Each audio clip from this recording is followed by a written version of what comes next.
Folks, have you ever been to a good restaurant? Now, I'm not talking, BP's or Humpty's. No, I'm talking about a good restaurant. Like the Keg, maybe Red Lobster in the 1990s, because Red Lobster now, it's like Burger King, so it's meaningless. But Red Lobster 90s, I mean a good restaurant. Maybe one where you got courses of meals. You started with something small like bread or soup. Then you worked your way up. Maybe you had some rice, maybe some pasta. And then you had a semi-main course. And then you had that big prime rib main course. Fantastic. It all built up throughout the night. And it ended with the most delicious, succulent thing. And there you go. You're feeling full. You're feeling satisfied. You're feeling happy. You're feeling as if you got your money's worth. Okay, well, a wrestling card should do the exact same thing. It's very simple. It's very simple. Correlate the two. You match them, and it's amazing how well it works. You start with a good opener. Hey, sometimes the opener is so good, like, let's say, Eastside Mario's bread, where it almost rivals the main course. But still it opens, and it gets your taste buds flowing, gets you wanting to watch some wrestling, and then you get into it, and you get a couple matches, maybe a tag match you're building. If you have a crappy celebrity segment, or I guess that would be quinoa in the food world, because who in the right mind eats quinoa, okay? But you have them, and you stuff it in the middle, but you have some good surroundings so that you just consume it, okay? You're watching wrestling, and a celebrity segment comes on. Well, I'm enjoying this pay-per-view. I'm just going to consume it, not enjoy it. I'm going to consume it as a respect for the rest of the meal. I'm going to eat this quinoa because I respect the steak and potatoes. It's as simple as that. Okay, and then at the end, you got your main event match, you got your main course, it's all fantastic. The viewer leaves happy. So then why couldn't SummerSlam 1994 be like this? Look, this pay-per-view, it's not the worst pay-per-view in the world. Not SummerSlam 1994, it's not the worst pay-per-view, but it does feature my second favorite match of all time. Okay, and maybe that's why I feel so passionate. Okay, so passionate. How this pay-per-view, as a result of Vince, could be so contorted and twisted at the end that it makes no sense, there's no flow, and it drives me insane. But we're going to get into that. SummerSlam 1994, Undertaker versus Underfaker. From Chicago, Illinois. Now, I wish I could play some kick-ass music right now. I wish I could. Chicago, SummerSlam. But the owner of Unlimited, Matt Meffy, and YouTube itself has said that I can no longer play music in my videos because they're going to get taken down. But they didn't say that I couldn't sing the songs myself. So before we get into this review, I'm doing a special shout-out to fellow Unlimited creator, Walter Main, because I have a theory that Memory Remains by Metallica is the exact same if you replace every word with Walter Main. Let's listen. Walter Main! Walter Main! Walter Main! But the Walter Main! That was an abomination, but nowhere near the level of an abomination as the structuring of this pay-per-view. Let's get into it, because you know what? We're going to get through this, and then we got some awards at the end. So we're just going to talk about these matches briefly, because guess what? You're watching this video. I know the type of person you are. You've already watched 700 videos on SummerSlam 1994. So I'm not going to allow you, I'm not going to walk you down this path where I say, then Tatanka put him in the elbow lock. And then he kicked a shin. And then, no, wasted breath, friends. We're just going to get through these matches because guess what? I had to get through them. And let me just say, okay, SummerSlam 1994, you put it on, you already feel this nostalgia, but as soon as you start to see the opening video and you start to see the card, you realize that anyone complaining about the roster or how it's presented in 2017 needs to go back on their WWE network and watch any show from 1994 to 1996. That would make you real happy with the current product, okay? Okay. They showed, to start, one of the first things they mentioned was that Macho Man Randy Savage, he's going to be around, he's the guest of honor, whatever they worded it as. And guess what? We will get into Macho Man's usage on this show, but the very first match, it was Bam Bam Bigelow and IRS. Why on earth would they ever be teaming versus the Head Shrinkers? And you know what? This was the cold soup of the restaurant order. Okay, it comes out, maybe there's a hair in it, it's cold. It's not Gestapo, it's freaking chicken noodle, and they couldn't get that right, okay? Like 1-star soup, okay? So just, if you're watching this, just hit fast forward a couple times, get past it, hit play after the pin, because there was a little bit of a brawl, and guess what? I seen 4 people smiling, I seen a couple dudes clapping. I mean, so it entertained some people, so just go to that, and then you can hit play, and then you can see Leslie Nielsen. He's from Edmonton. You can see him. Now, this is Undertaker versus Underfaker, and in the weeks leading up to this, if you owned the 15th anniversary Raw DVD collection, it's on there. Leslie Nielsen from Naked Gun, he's walking backstage, and he's walking in playgrounds and stuff. He's trying to find the real Undertaker, and they all built up to this throughout the weeks. Was it funny? No. But was it good? No. So it was just consumable. This was some quinoa stuff, okay? So you're consuming and you're willing, you're just like, okay, let's just get through this. Now, admittedly, okay, this match, the next one, in 2017, it is really, really hard for me to care about Alundra Blaze versus Bull Nakano. Okay, it's just really good work. They did some good work in the ring. But guess what? I don't give a shit. And then we had Shawn Michaels and Diesel.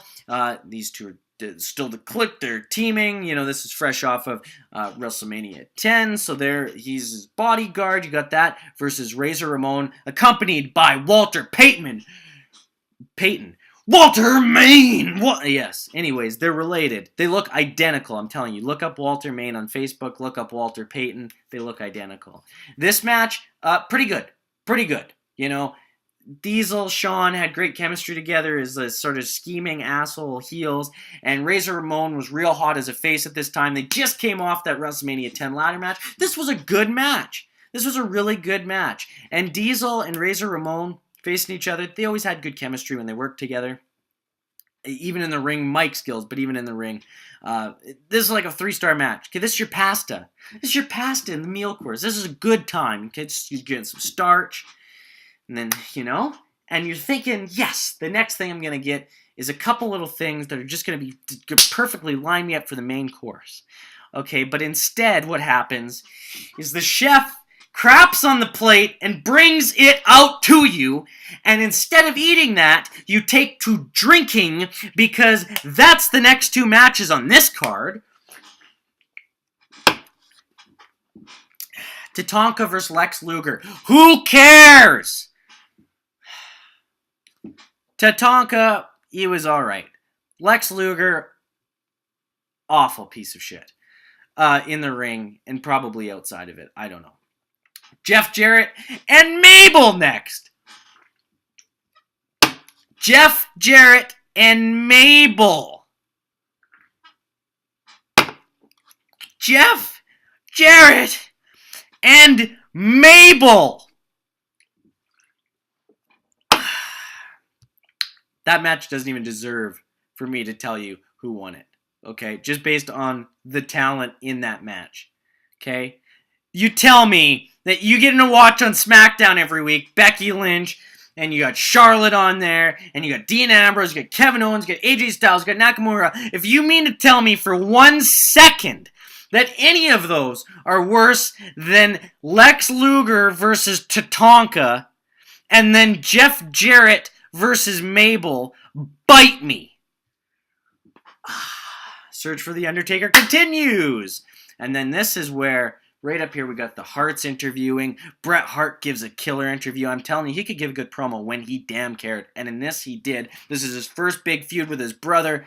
They're fuming after their awesome, awesome match at WrestleMania 10. There's Bret Hart versus Owen Hart in a steel cage. And it wasn't the main event!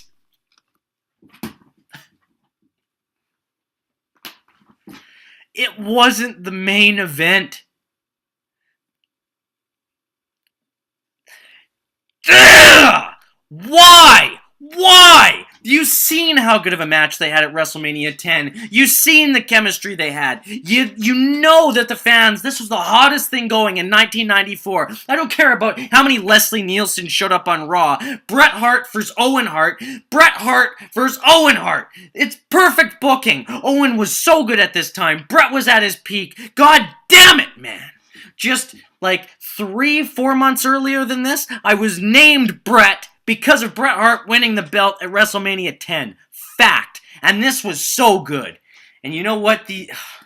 This match was 5 stars. If you haven't watched it already, go back and watch it. You're talking about emotion, and watch the promos right before it too. You're talking about emotion. You're talking about 2 brothers. You're talking about 2 great in-ring workers in a steel cage where the rules were escape only, no pin, no submission. Instantly, way more drama, instantly much more fun. And you know what? This is a 5-star match. Fight me on it. 5-star match. And these assholes didn't put it on last. Oh, Undertaker, Underfaker, Undertaker, Undertaker. The crowd was foaming at this. Foaming at this. They were just unbelievably insane about this match. And then you cut after this. You got Bret Hart winning. Very dramatic match. Went over 30 minutes. Just fantastic. Watch it. Okay? You go from this moment, and then you have Undertaker come out, and fake Undertaker. You got Paul Bearer with his flashlight shining it all over the arena like he's some psychopath on narcoleptics. And then you got the real Undertaker coming out, and they fight, and they fight. And you know what? If you want to just watch a few minutes of awkward men stumbling around and not selling, there's no selling in this, and just the most awkward movement on the planet, maybe this rivals Giant Gonzalez versus Undertaker, because I give this match -. Stars. I don't even know how many minuses, maybe -2. -2 stars for this thing, this abortion. God damn it.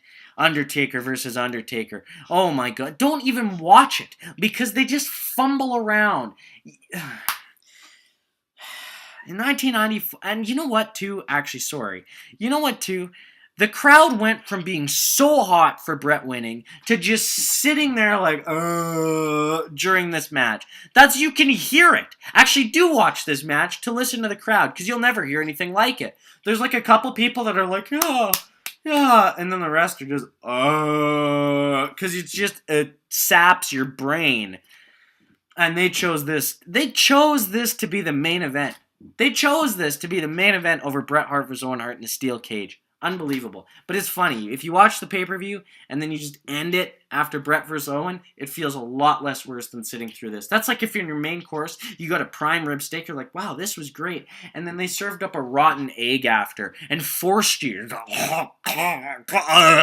That's what this is. This is the rotten egg. But anyways, that's the pay-per-view. Okay. I'm giving it 5 out of 10. 5 out of 10. You want to know why?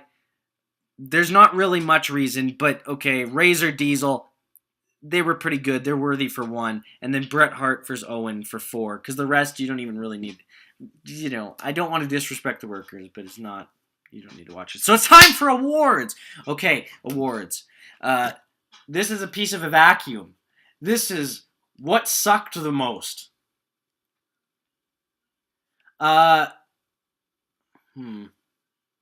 Jeff Jarrett. That whole Jeff Jarrett, the 4 matches there. Yeah, let's definitely Tatanka. Yeah, that Jeff Jarrett, all of them. No, that sucks the most. But now we got the keys. The keys to the pay-per-view. The key to this pay-per-view is Bret Hart versus Owen Hart. 5 bags. What? This award is for the thing that kept people styrofoaming at the mouth. And that was that as well was Bret Hart versus Owen Hart. And our last award.